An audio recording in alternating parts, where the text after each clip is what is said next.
Hello students, welcome to Sanjeet Rai tutorial classes. तो आप सब कैसे हैं? उम्मीद है आप अपने परिवार के साथ स्वस्थ भी होंगे और मस्त भी होंगे।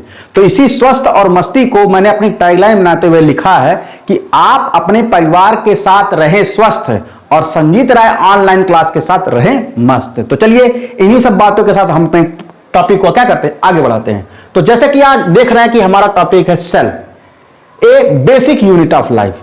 तो क्वेश्चन ये है कि सर सेल क्या है, आखिर ये सेल को हम डिफाइन कैसे करेंगे? तो देखिए सेल की एक बहुत ही पुरानी और घिसी पिटी डेफिनेशन है। क्या है कि cell is the smallest unit of living organism. यहां पे एक बात फोकस करिएगा, लिविंग ऑर्गेनिज्म, यानी ये ईंटा पत्थर का यूनिट नहीं होगा, ये केवल और केवल लिविंग ऑर्गेनिज्म से बिलोंग करता है। And it is the structural and functional unit of organism. क्या है? Structural and functional unit of organism. तो यहां पे स्ट्रक्चरल हो जाता है and functional unit of organism. अब आपके मन में ये सेल की हो गई क्या? ये सेल की हो गई डेफिनेशन कि cell is the structural and functional unit of organism. तो आपके दिमाग में दो बातें रुकती होंगी, सर ये स्ट्रक्चरल यूनिट क्या है और ये फंक्शनल यूनिट क्या? तो देखिए मैंने इन दोनों को अलग अलग क्लासिफाई किया हुआ है। तो इधर मैंने अलग कर दिया स्ट्रक्चरल यूनिट और इधर मैंने अलग कर दिया है फंक्शनल यूनिट। तो देखिए स्ट्रक्चरल यूनिट क्या है? तो हम सभी जानते हैं स्ट्रक्चरल यूनिट मतलब होता है कि जिनके मिलने से स्ट्रक्चर का निर्माण होता है, एक निश्चित आकार बनता है। जैसे हमारा, आपका, आपके मम्मी पापा का, इस संपूर्ण संसार में मानव प्रजाति का एक निश्चित आकार है। सभी की आंखें निश्चित जगह, नाक एक निश्चित जगह, हाथ पैर अपने निश्चित निश्चित जगहों पे काम कर रहे हैं। हम कहते हैं तो ये क्या है? मनुष्य है। एक गधा देखिए, गधे का भी एक निश्चित आकार है, एक निश्चित पूंछ है, चार उसके हाथ पैर हैं और उसकी एक भयंकर एक वाइसकोश है, जिसको आप देख करके सिमिलरली ये कह सकते हैं कि ये गधा है। आप कभी भी गधे और घोड़े में कंफ्यूज नहीं होते, क्योंकि इस प्रकार से आप देखते हैं दुनिया में जितने भी ऑर्गेनिज्म है, सभी ऑर्गेनिज्म का एक निश्चित स्ट्रक्चर है। तो अब आपके मन में क्वेश्चन जाएगा कि आखिर उस निश्चित स्ट्रक्चर को बनाता कौन है? तो बच्चों उस निश्चित स्ट्रक्चर को बनाता है कौन? हमारा सेल, हमारा और आपके बॉडी का सेल। चाहे इस दुनिया में एक प्लांट सेल हो या फिर एक एनिमल सेल हो या एक सिंगल सेल ऑर्गेनिज्म हो या फिर एक मल्टी सेल ऑर्गेनिज्म हो, वो सभी सेल के उस स्ट्रक्चर को बनाता कौन है? एक सेल बनाता है। तो इस यहां पे मैंने लिखा हुआ है कि all living organisms from unicellular to multicellular plant and animal are made up of cells. यानी दुनिया में जितने भी ऑर्गेनिज्म आपने देखे हैं वो सब किससे बने हुए? सेल से बने हुए हैं। और दूसरी बात क्या है? Cell are the building blocks of the body of organism. यानी किसी भी ऑर्गेनिज्म की अगर आप बॉडी की बात करते हैं तो वो बॉडी किसकी बनी होती है, किससे मिलने से बनती है? वो सेल के मिलने से। जैसे एग्जांपल के तौर पे आप इस घर की बात कर लीजिए। इस घर में ये अगर दीवार जो खड़ी है, ये दीवार किससे खड़ी है? तो आपने देखा होगा कि ये पहले बात ईंटों से और फिर उनको जोड़ने वाले सीमेंट से जुड़ करके बनी। उसी प्रकार से हमारे भी बॉडी में इस पूरे बॉडी के आकार को खड़ा करने के लिए सभी सेल एक दूसरे के ऊपर इस प्रकार से अरेंज्ड हुए, और जब अरेंज हुए तो उसके हमारे बॉडी के एक सेलुलर सीमेंट ने उनको जोड़े रखा और जोड़ करके वो एक निश्चित आकार को बनाए, जिसमें हमने कहा सबसे ऊपर सर है, उसके बीच में फिर आंख है, नाक, हमारी पांचों ज्ञानेंद्रियां हैं, हाथ पैर, सब कुछ। ये सब जो आपको एक निश्चित आकार देता है बिकॉज ऑफ सेल। इसीलिए सेल को क्या कहा जाता है? Structural unit. फिर आपके मन में क्वेश्चन होगा कि सर फंक्शनल यूनिट क्या है? तो फंक्शनल यूनिट है कि आपके बॉडी में फंक्शन देखते हैं, आपके बॉडी में फंक्शन देखिए। अब आप कहेंगे कि सर लिविंग ऑर्गेनिज्म में वो कौन कौन से फंक्शन गिने जाएंगे? जैसे लिविंग ऑर्गेनिज्म में लिविंग फंक्शन गिने जाएंगे। अब वो लिविंग फंक्शन क्या क्या होंगे? रेस्पिरेशन, जैसे बात है आज आपकी नाक मुंह बंद कर दिया जाए, सांस रुक जाएगा तो इंसान की तुरंत मौत हो जाएगी। यानी सबसे पहले लिविंग ऑर्गेनिज्म क्या है? लिविंग सिस्टम क्या है? रेस्पिरेशन। डाइजेशन, आप खाना खा रहे हो, खाना आपके मुंह से अंदर ही न जाए, डाइजेस्ट ही ना हो, और फूड डाइजेस्ट नहीं होगा तो भी कहेंगे इंसान का जीने की दिक्कत, प्रॉब्लम हो जाएगी। उसके बाद एक्सक्रीशन, इंसान का सब कुछ ठीक हो, केवल उसकी किडनी काम करना बंद कर दे तो क्या वो जिंदा रहेगा? नहीं। यानी एक्सक्रीशन चाहिए। और फिर उसके बाद इन सभी के अलावा अगर इंसान अपने ही जैसे नए ऑर्गेनिज्म को प्रोड्यूस नहीं कर सके तो वो भी उसके भी जीने के सारे मायने समाप्त हो जाते हैं। तो इसका मतलब यह है कि ये सब हमारे बॉडी के क्या हैं, फंक्शंस हैं। और आप देखिए हमारे बॉडी में जितने भी फंक्शन होते हैं उन सभी फंक्शन को परफॉर्म करने के लिए एक निश्चित आर्गन होता है। जैसे हमने देखा हमारे बॉडी में सांस लेते हैं तो उन सांस ले करके एयर बैग्स को फुलाने का काम कौन कर रहा है, हमारा लंग्स कर रहा है। अब ऐसा नहीं है कि ब्रेन ऑक्सीजन लेने का काम करे और लंग्स आपका सोचने का काम करे। सभी आर्गन जो होते हैं अपने निश्चित काम को करते हैं। तो आपका लंग्स केवल सांस लेने का काम करता है, आपकी आंखें केवल देखने का काम करती हैं, आपका ब्रेन केवल सोचने का काम करता है। तो उसी प्रकार से रेस्पिरेशन का काम कौन देखता है, लंग्स देखता है। डाइजेशन का काम कौन देखता है, एलिमेंट्री कैनाल देखता है। एक्सक्रीशन का काम कौन देखता है, किडनी देखती है। और रिप्रोडक्शन का काम कौन देखता है, सेक्स आर्गन देखते हैं। अब आप क्वेश्चन सोचिए, ये जो आर्गन जिनकी हम बात कर रहे हैं ये सब एक निश्चित स्ट्रक्चर है और उस निश्चित स्ट्रक्चर को कौन बनाता है, सेल बनाता है। इस नाते यहां तो आप कह सकते हैं स्ट्रक्चर यूनिट। अब बात आती है फंक्शन, काम क्या करते हैं, रेस्पिरेशन, ये इस स्ट्रक्चर का ये फंक्शन हो जाता है। एलिमेंट्री कैनाल का फंक्शन क्या है, डाइजेशन। किडनी का फंक्शन क्या है, एक्सक्रीशन। और सेक्स आर्गन का फंक्शन क्या है, रिप्रोडक्शन। अब आप देखिए जब ये सारे आर्गन्स इस निश्चित फंक्शन को परफॉर्म करते हैं, अब क्वेश्चन ये होता है कि क्या एक लिविंग ऑर्गेनिज्म, चाहे वो एक सिंगल सेल ही क्यों ना हो, क्या उसके अंदर ये फंक्शन परफॉर्म होते हैं। तो आइए किसी भी एक लिविंग सेल की हम जब बात करते हैं, सेल की बात करते हैं, तो वहां पे माइटोकॉन्ड्रिया, लाइसोसोम, कंट्रैक्टाइल वैक्यूल और न्यूक्लियस तो जरूर ही पाए जाएंगे। और अगर ऐसे पाए जाएंगे तो देखिए माइटोकॉन्ड्रिया एक सेल के अंदर किसका काम करता है, रेस्पिरेशन का काम करता है। याद करिए वही रेस्पिरेशन जो आपके बॉडी में लंग्स काम करती है, वही रेस्पिरेशन एक यूनिसेलुलर बॉडी में कौन काम करता है, माइटोकॉन्ड्रिया रेस्पिरेशन का काम करता है। उसके बाद खाना, हमारे बॉडी में खाना कौन पचाता है, एलिमेंट्री कैनाल में, यहां से खाते हैं हमारे पेट में, स्मॉल इंटेस्टाइन गैस्ट्रिक जूस से निकल के लार्ज इंटेस्टाइन तक केवल डाइजेशन ही हो रहा है। लेकिन सोचिए एक छोटा सा सेल जिसके पास इतने डेवलप्ड ऑर्गन्स डेवलप्ड नहीं हुए हैं, उसके अंदर उस फूड को सबसे सिंपल तरीके से कौन पचाता है, लाइसोसोम। उसी तरह से एक्सक्रीशन की बात करेंगे तो हमारे बॉडी में एक पेयर किडनी है। किडनी का काम क्या है कि वो हमारे ब्लड से यूरिया को फिल्टर करके ब्लड को वापस हार्ट में भेज देता है और यूरिया को बॉडी से बाहर भेज देता है। क्यों, क्योंकि वो एक्सक्रीटरी वेस्ट प्रोडक्ट है। जबकि हम कह रहे हैं कि जब एक यूनिसेलुलर, एक सिंगल सेल अमीबा सेल हो तो वो अपने बॉडी के अंदर बनने वाले वेस्ट प्रोडक्ट को कैसे फेंकता है, बाय कॉन्ट्रैक्टाइल वैक्यूल। अभी हम जब एक यूनिसेलुलर स्ट्रक्चर बनाएंगे तो वहां पे कॉन्ट्रैक्टाइल वैक्यूल बना के दिखाएंगे। और क्या कौन करता है, प्लाज्मा मेम्ब्रेन, ये भी एक्सक्रीटरी वेस्ट प्रोडक्ट को प्लाज्मा मेम्ब्रेन से बाहर, सेल साइटोप्लाज्म से बाहर फेंकने का काम करता है। उसके बाद है जो लास्ट टॉपिक है वो है रिप्रोडक्शन, यानी सेक्स आर्गन जिस प्रकार से रिप्रोडक्शन का काम करते हैं उसी प्रकार से हमारे बॉडी में एक सिंगल सेल न्यूक्लियस में, एक सिंगल सेल में न्यूक्लियस और सेंट्रोसोम ये दोनों मिलकर के क्या करते हैं, रिप्रोडक्शन का काम करते हैं। हाँ तो स्टूडेंट लेट मी एक्सप्लेन ये कि सेल कैसे डिस्कवर हुआ या फिर सबसे पहले सेल की डिस्कवरी कैसे हुई। तो जाहिर सी बात है सेल इतनी माइक्रोस्कोपिक है कि हम उसको तो नेकेड आई से तो कभी देख नहीं सकते हैं, और जाहिर सी बात है जब देख नहीं सकते तो डिस्कवरी तो बहुत दूर की बात है। तो उन्हीं डिस्कवरीज में जो सबसे पहला इवेंट क्रिएट हुआ वो सबसे पहले क्रिएट किए कौन, एंटोनियो वॉन ल्यूवेनहॉक ने।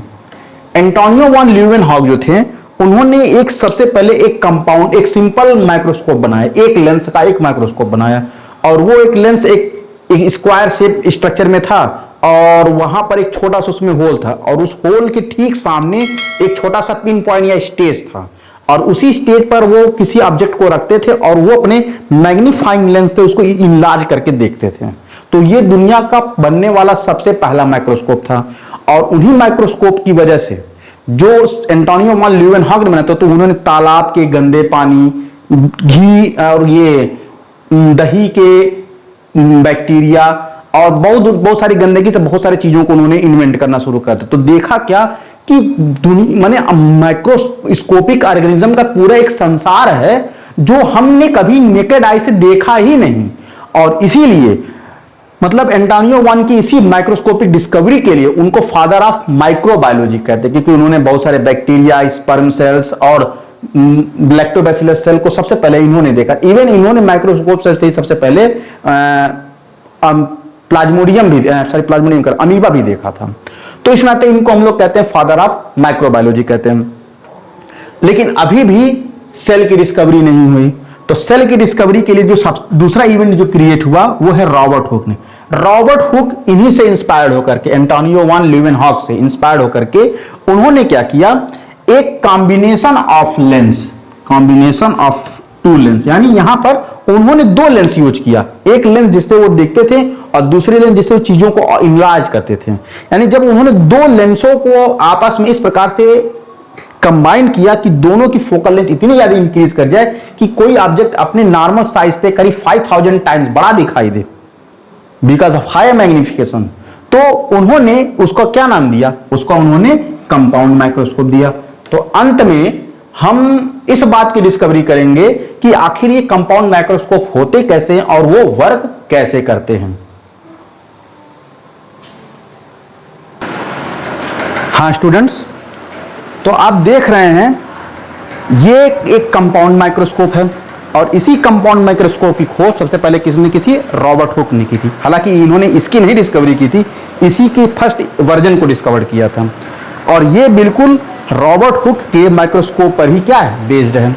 तो सबसे पहले देखते हैं इसमें कुल कितने पार्ट्स होते हैं और क्या क्या पार्ट्स होते हैं। तो देखिए इसके सबसे ऊपर ये जो होता है, ये जो स्ट्रक्चर होता है, इसको हम लोग कहते हैं आई पीस। क्या कहते हैं, आई पीस।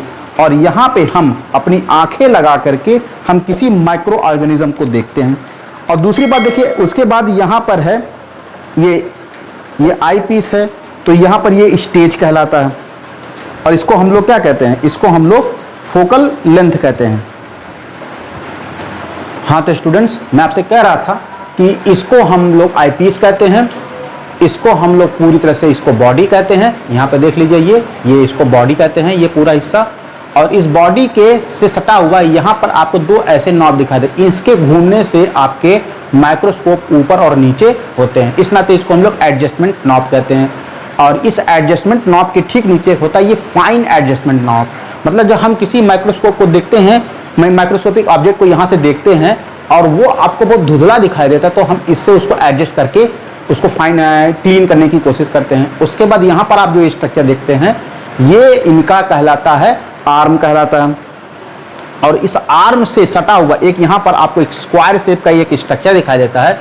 इस स्ट्रक्चर को हम लोग स्टेज कहते हैं। इसी स्टेज पर हम लोग किसी ऑब्जेक्ट लेंस, जैसे उस ऑब्जेक्ट को इसी कांच की स्ट्रिप में रख करके हम लोग क्या करते हैं, इसमें लगा करके देखते हैं।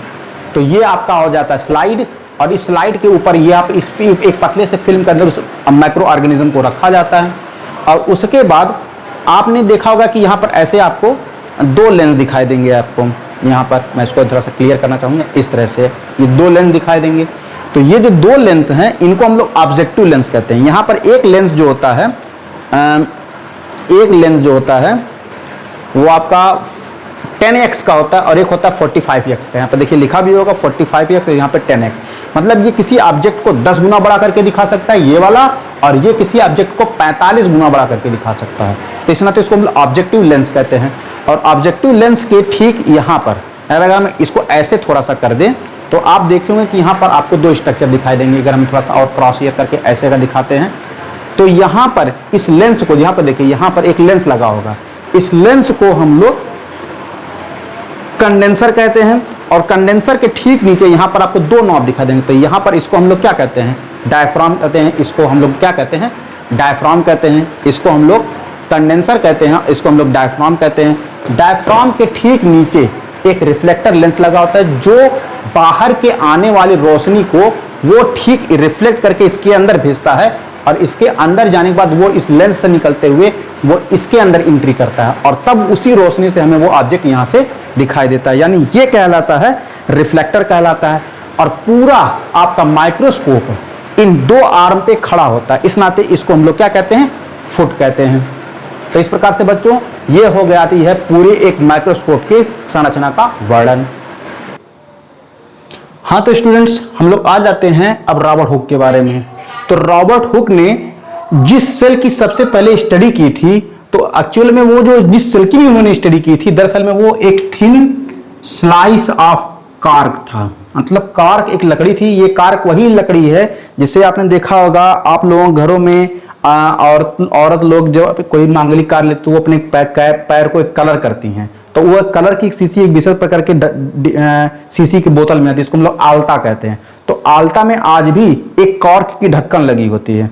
तो वो एक्चुअल में रॉबर्ट हुक ने उसी कॉर्क लकड़ी को पतला सा स्लाइस काट करके उन्होंने उसी माइक्रोस्कोप में रख करके देखा था, और जब देखा था तो उनको एक ऐसा मधुमक्खी का छत्ता नजर आया था। तो उन्होंने क्या कहा, and cell was appear like a bee hives. Cell कैसा नजर आया, उनको एक बी हाइव जैसा स्ट्रक्चर नजर आया, और चूंकि ये सेल हाइव जैसा स्ट्रक्चर दिख रहा था तो वो इनमें देखा कि ये सारे स्ट्रक्चर जो थे एक समान एक जैसे थे, जैसे अमेरिकन जेल हुआ करती थी। तो उन्होंने अचानक ही इनके मुंह से निकल गया सेल, और उस सेल का मतलब क्या था, जेल। लेकिन हमारे बायोलॉजी के जितने भी महान साइंटिस्ट थे उन्होंने उसी वर्ड को मॉडर्न सेल से रिलेट कर दिया, और आज भी हम सेल को सेल ही कहते हैं दरअसल में। लेकिन जब हम सेल बोलते हैं तो मतलब हम रॉबर्ट हुक की जेल के बारे में बात कर रहे हैं। तो मैंने कहा कि रॉबर्ट हुक ने जब जो सेल देखा था, दरअसल में वो सेल क्योंकि एक कार की लकड़ी काफी दिनों से सूखी हुई थी, उसी सूखी लकड़ी को काट करके देखा था, तो उसमें सेल जैसा लिविंग चीज कुछ भी नहीं था। मतलब अगर उसमें कुछ दिखाई दिया था तो केवल सेल वॉल के खाली खंडहर दिखाई दिए थे। तो उन्हीं सेल वॉल की उन्हीं खाली खंडहर, यानी वो लिविंग नहीं थे। क्या है, he did not see real cell but a dead cell wall। ये सब क्या थे, सेल वॉल थे। And he wrote a book, उन्होंने एक किताब लिखी थी, उस किताब का क्या नाम था, Micrographia, and explain the all events of the discovery of cell. और उन्होंने इस सेल के बारे में जितनी भी डिस्कवरी थी उन्होंने उस किताब में लिखी थी। इस प्रकार बच्चों रॉबर्ट हुक की डिस्कवरी के बारे में आपको कुछ बातें याद करने की जरूरत है। एक माइक्रोग्राफिया याद करने की जरूरत है और एक सेल याद करने की जरूरत है। हाँ तो स्टूडेंट्स, अब हम लोग आ जाते हैं सेल थ्योरी। ये हमारे इस वीडियो का लास्ट टॉपिक है। तो सेल थ्योरी क्या है भाई? सेल थ्योरी सबसे पहले इन 1938 में the German scientist MJ Schleiden and in 1939 में German scientist and German zoologist Theodore स्वान, ये दो साइंटिस्ट थे, नाम याद रख लीजिएगा, एक एमजे स्लाइडेन और दूसरा थियोडर स्वान। देखिए दोनों में क्या अंतर था। स्लाइडेन थे वो एक बॉटनिस्ट थे अंडरमार्क, और स्वान थे एक जूलॉजिस्ट थे। तो दोनों ने अपने अलग अलग थ्योरीज अलग अलग सन में दिए, और दोनों का जो कंबाइंड रूप था उसी कंबाइंड रूप को हम लोग सेल थ्योरी के नाम से जानते हैं। अब देखिए उन्होंने क्या करा, दोनों की थ्योरी ये कहती है, क्या कहती है कि all living organism plant and animal are made up of cells. दोनों ये कहते थे, जैसे थियोडर स्वान जूलॉजिस्ट, उन्होंने कहा जितने भी एनिमल हैं वो सभी सेल से बने हैं, और वही सेम चीज स्वान ने कहा था कि जितने भी प्लांट हो किससे बने हैं, वो भी सेल से बने हैं। यानी दोनों को मिला देंगे तो all living organism plant and animal are made up of cells. ये पहली थ्योरी है, यानी दुनिया में जितने भी लिविंग ऑर्गेनिज्म सभी सेल से बने हैं। ये सेल थ्योरी का पहली कंडीशन है। दूसरी क्या है कि cell is the structural and functional unit of life, और ये तो हम पहले डिस्कस कर चुके हैं कि सेल जो है वो एक स्ट्रक्चरल और एक फंक्शनल यूनिट है, किसकी, जीवन की। यानी अगर आपको कहीं पर कोई जीवन दिखता है तो वो जीवन हवा में किसी अन्य रूप में नहीं एग्जिस्ट करेगा, केवल और केवल वो सेल के रूप में ही एग्जिस्ट करेगा। यानी वो सेल क्या होगा, सेल के पास अपना एक न्यूक्लियर मेम्ब्रेन होगा, न्यूक्लियस होगा, और उस न्यूक्लियर मेम्ब्रेन न्यूक्लियस के बीच में क्या भरा होगा, साइटोप्लाज्म। यही जीवन है। उसके बाद cell is made up of a nucleus. जैसे मैंने कहा कि सेल, अगर सेल है तो किसमें, उसमें क्या होना चाहिए, कम से कम एक न्यूक्लियस होना चाहिए, सराउंडेड बाय प्रोटोप्लाज्म, जो चारों तरफ से साइटोप्लाज्म या प्रोटोप्लाज्म से घिरा होता हो, and protoplasm is bounded by cell membrane. और प्रोटोप्लाज्म को कौन कवर करता है, चारों तरफ से एक सेल मेम्ब्रेन कवर करता है। उसके बाद जो सबसे इंपॉर्टेंट इवेंट आती है, ओमनी सेलुला इज सेलुला। ये एक स्टेटमेंट था, किसने दिया था, रॉबर्ट विर्चो ने दिया था। और रॉबर्ट विर्चो ने ये स्टेटमेंट दिया था, चूंकि वो एक स्पेनिश या डच साइंटिस्ट थे, तो उन्होंने इस बात को अपनी वर्डों में कहा, लेकिन इसका एक मतलब निकलता। वो मतलब क्या था कि जितने भी सेल्स होते हैं वो हवा में अपने आप पैदा नहीं हुए, बल्कि उन सेल्स को बनाने के लिए उनके ही जैसे कोई दूसरे सेल्स रहे होंगे, तो वो उन्हीं सेल्स से प्रोड्यूस होकर के नए सेल्स बने हैं। इसी ने तो ये बात लिखी गई कि omni cellula means all cells are arise from their pre existing cells. हाँ बच्चों, तो आपको ये वीडियो कैसा लगा? उम्मीद करता हूं ये आपको अच्छा ही लगेगा और आपको माइक्रोस्कोप को देखने का एक अच्छा सा मौका भी मिला होगा। तो आप जैसा भी होगा इसके बारे में मेरे कमेंट बॉक्स में कमेंट करके जरूर बताएं और हमारे वीडियो को लाइक, शेयर और सब्सक्राइब भी जरूर करें।